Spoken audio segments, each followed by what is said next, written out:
రాచకొండలోని Maheshwaram zone SOT Balapur పోలీసులు joint operation చేపట్టారు. ఈ ఆపరేషన్లో అక్రమ డ్రగ్స్ విక్రయదారులు తండ్రి కొడుకుల పట్టుబడ్డారు. ఇక మధ్యప్రదేశ్ ముంబై మీదుగా హైదరాబాద్ కు రవాణా చేస్తున్నట్లుగా నిర్ధారించిన అధికారులు ప్రైవేట్ బస్సుల ద్వారా నగరానికి చేరుకొని స్థానిక కాంటాక్ట్స్ ద్వారా డ్రగ్స్ ను సరఫరా చేస్తున్నట్లుగా గుర్తించారు. ఇక నిందితుల నుండి 100 గ్రాముల హెరాయిన్ 12 లక్షల విలువ చేసే డ్రగ్స్ ను స్వాధీనం చేసుకున్నారు పోలీసులు. ప్రభుత్వం కూడా దానిపైన చాలాసార్లు నిర్దిష్టమైన ఆదేశాలు ఇచ్చింది. దాంట్లో భాగంగానే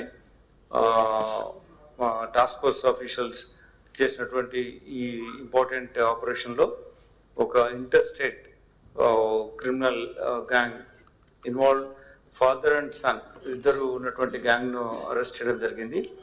వీళ్ళు రాజస్థాన్, మధ్యప్రదేశ్, ముంబై ఇంపార్టెంట్ ఏరియాస్ ఈ ఎక్కువగా ఇటువంటి డ్రగ్స్ దొరికే ప్రాంతాల్లో కనెక్షన్ పెట్టుకొని ఫ్రీక్వెంట్గా డ్రగ్ ట్రాన్స్పోర్ట్ చేస్తున్నారు. అందులో భాగంగానే హైదరాబాద్లో కూడా వాళ్ళకు అమ్మాలని చెప్పే ఉద్దేశంతో ఇక్కడికి వచ్చినప్పుడు మనకు వాళ్ళపైనటువంటి అడ్వాన్స్ ఇన్ఫర్మేషన్ ప్రకారం వాళ్ళను పట్టుకోవడం జరిగింది. దీంట్లో ముఖ్యంగా ఏంటంటే ఇతను హనీఫ్ అనే నేరస్తుడు ఇంతకుముందు ఇతను కూడా అక్కడ అరెస్ట్ అయి ఉన్నాడు మధ్యప్రదేశ్లో, సేమ్ కైండ్ ఆఫ్ ఈ డ్రగ్ పెడ్లర్గా యాక్టివిటీలో. అలానే అతను సన్ ఇందులో సిద్దిక్ అనే అతని కొడుకుతో ఈ వ్యాపారం చేస్తున్నాడు. తండ్రి కొడుకులు కలిసి